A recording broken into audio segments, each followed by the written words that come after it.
There is something that happens when a person lives their life in the public eye for long enough.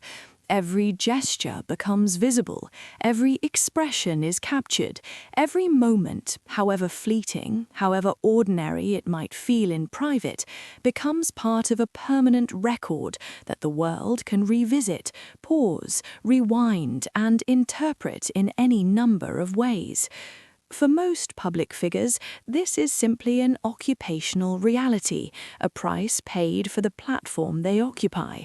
But for Meghan Markle, the Duchess of Sussex, this reality has been particularly unforgiving, because from the moment she stepped into the public consciousness as Prince Harry's partner, she has been one of the most scrutinized women on the planet, and in that scrutiny, certain moments have stood out, not for being dramatic exactly, but for being, and this is the word that keeps coming up, awkward.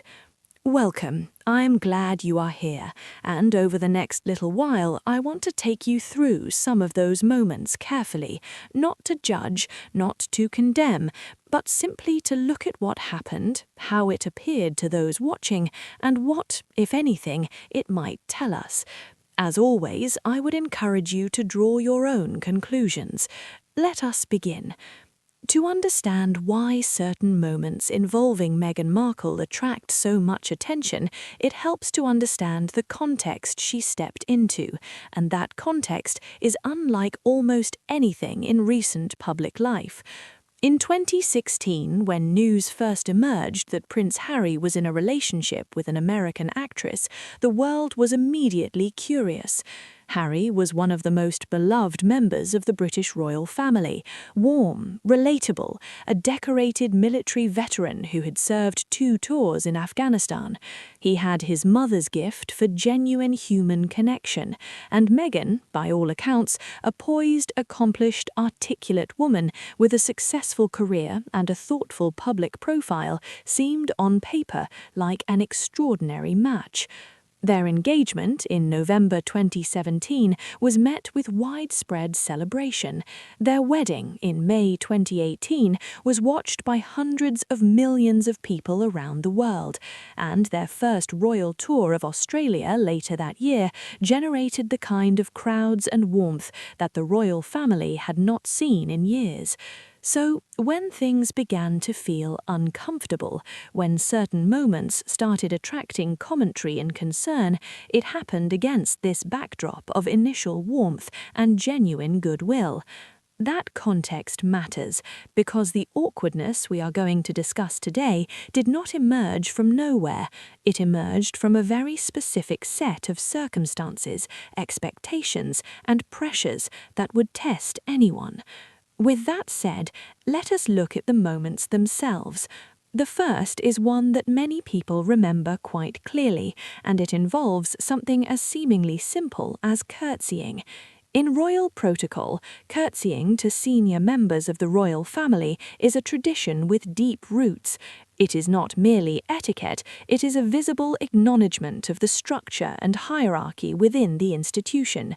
For a new member of the family, particularly joining from outside the British aristocratic tradition, navigating these protocols requires careful instruction and, at times, genuine adjustment. On several occasions in the early days of Meghan's time as a working royal, her curtsies were noticed, not criticised exactly, but noticed. Some observers described them as appearing slightly uncertain. Others suggested they looked rehearsed in a way that drew more attention than a more natural movement might have. Now, it is important to say this clearly. Learning to curtsy correctly, in the specific way the royal family requires, is genuinely difficult. It is a physical skill that takes practice, and performing it under the gaze of cameras, alongside a new family, in front of enormous crowds, that's a pressure that most of us will never experience. But what made this particular moment worthy of discussion was not the curtsying itself. It was the broader conversation it opened about how Meghan was adapting, or appearing to adapt, to the traditions of her new role. Some people read the uncertainty as entirely understandable, a woman finding her feet in an extraordinary situation. Others read it as something slightly different, as a reluctance perhaps, an ambivalence about the forms and traditions she was being asked to observe. Which reading is correct?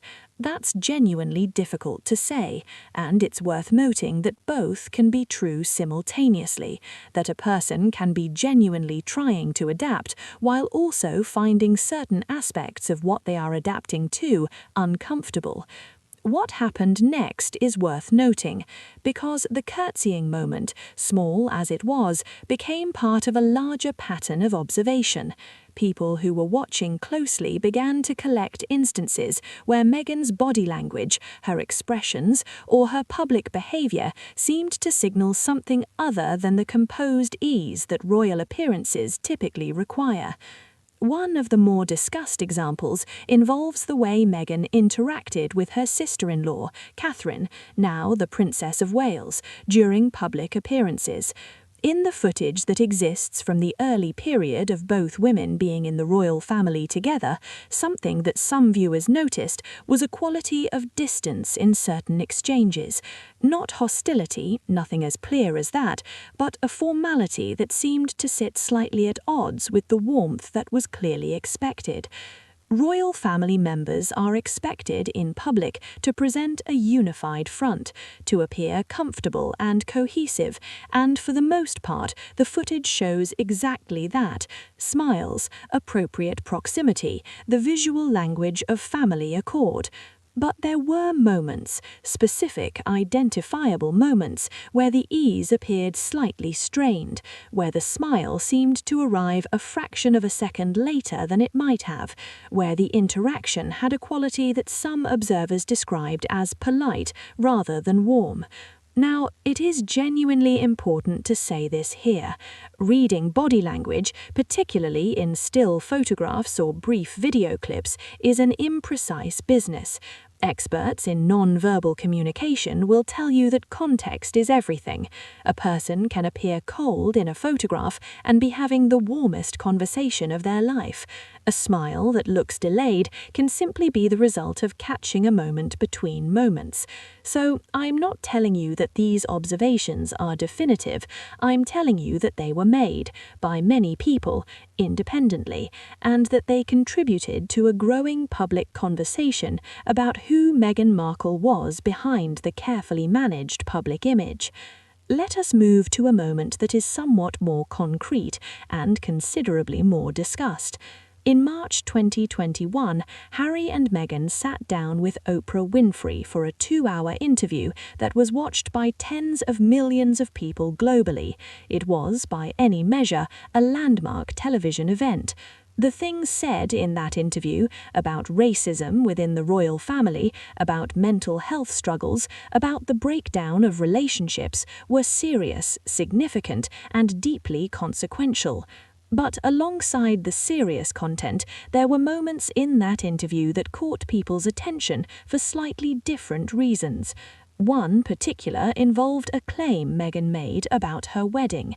She stated that she and Harry had been privately married 3 days before the public wedding, in a small ceremony in their garden conducted by the Archbishop of Canterbury. Now, this claim generated immediate interest because the Archbishop of Canterbury himself subsequently clarified that no such ceremony had taken place, that what had occurred was a private exchange of vows, which is a meaningful and personal thing but is legally and technically distinct from a wedding ceremony. Now, this might seem like a small distinction, and in the emotional context of that interview, perhaps it was, but it caught attention because it illustrated something that some viewers had begun to notice about Meghan's public statements more broadly, a quality of, and I want to choose this word carefully, embellishment. Not lying exactly, but a tendency to frame things in ways that were more dramatic, more emotionally compelling than the verifiable facts quite supported. This was noticed again in relation to claims about Archie's title, about the timeline of certain conversations, about specific interactions described in ways that other participants later disputed. Again, I am not here to adjudicate these disputes. They involve private conversations between people in extraordinary circumstances, and the truth of what was said and intended is genuinely difficult to establish from the outside. But the pattern of disputed claims became its own story, and it became one of the reasons that a section of the public, including many people who had initially been very sympathetic to Meghan, began to feel uncertain about what to believe. This is where things became a bit more interesting, because as more of these moments accumulated, the curtsy, the body language, the disputed interview claims, a specific kind of public narrative began to shape, not one that was necessarily fair or fully accurate, but one that was powerful precisely because it was built from visible, specific, real moments rather than pure invention. The narrative was this: that Meghan Markle was a woman who was not quite what she appeared to be, who presented a certain image publicly while something different was happening privately, who could be charming and warm when the cameras were rolling in a way that did not quite match how those around her experienced her when they were not. This narrative was enthusiastically amplified by certain sections of the British tabloid press, who had their own motivations that were not always transparent or entirely honest. But it was also built in part from genuine observations made by genuine people who had genuine interactions with Meghan and came away with complicated feelings. The truth, as it so often does, sits somewhere in the middle of the simplest versions of the story. Now, midway through what we are looking at today, I want to step back from the individual moments and offer a broader observation. When you look at these moments together, the protocol uncertainties, the strained public interactions, the disputed claims, the public statements that sometimes appeared to contradict each other, a question presents itself. Is this a pattern, or is it what happens when any person is placed under extraordinary pressure, in an extraordinary situation, and watched by the entire world? There are thoughtful, well-informed people on both sides of that question, and I think it is worth sitting with both possibilities before reaching a conclusion. The case for pattern goes something like this. Meghan Markle came into the royal family with a clear sense of who she was and what she wanted. She had spent years in the public eye as an actress. She understood media dynamics. She was strategic in how she managed her image. And the moments that look awkward, particularly the ones that involve disputed claims or apparent contradictions, reflect not naivety, but something more deliberate. The case against pattern goes something like this. Meghan Markle walked into one of the most scrutinized, most tradition-bound, most rigidly structured institutions in the world. She came from a completely different cultural background. She faced forms of press hostility that were, by any objective measure, disproportionate. And the moments that look awkward are simply what happens when a real, complicated human being is placed in an impossible situation and examined under a microscope that most people will never experience. I genuinely believe both cases contain truth, which makes the overall picture considerably more complicated than either her harshest critics or her most devoted supporters tend to acknowledge. Let us look at one more moment, a more recent one, and one that illustrates how this dynamic continues to play out even now, years after Meghan and Harry stepped back from royal duties and relocated to California. This past week, April 2026, Harry and Meghan arrived in Australia for their first visit since 2018, and on the same evening that news broke publicly of Harry being sued by Centabale, the charity he co-founded in his mother's name, photographs emerged of Meghan at a Netflix party in Montecito. She was smiling. She was photographed warmly with the host's wife. She appeared, to all outward appearances, entirely at ease. And the contrast between the gravity of the news breaking about her husband and the lightness of the images being published simultaneously generated a significant amount of online commentary.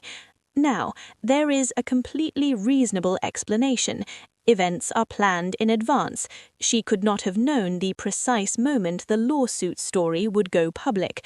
Attending a professional event is part of the work they both do, and reading her emotional state from a photograph taken at a party is exactly the kind of imprecise analysis I cautioned against earlier. All of that is fair, and it should be said. But what the moment illustrated very clearly, perhaps more clearly than any single moment before it, is the challenge that Meghan Markle faces that is in some ways entirely of her own making and in others entirely beyond her control. She is a woman who has chosen a very public life, who manages her image carefully and deliberately, who is exceptionally skilled at the performance of public warmth, and who operates in a media environment where every image, every expression, every moment of visible ease or visible strain is immediately subjected to the kind of analysis that we have been doing throughout this video. In that environment, the gap between what is real and what appears to be real, which exists for every human being in every life, becomes the entire story, because it is the gap that people can't stop looking at. And that gap, that persistent, visible, endlessly discussed space between the public Meghan and the private one, is perhaps the most genuinely awkward thing about the entire Meghan Markle story. Not any single moment, not the curtsy or the interview or the party photographs, but the feeling that generates. The feeling that there is something just beneath the surface that the cameras are not quite capturing. Whether that feeling reflects something real or simply the inevitable result of placing any human being under this level of scrutiny, that is, ultimately, for you to decide.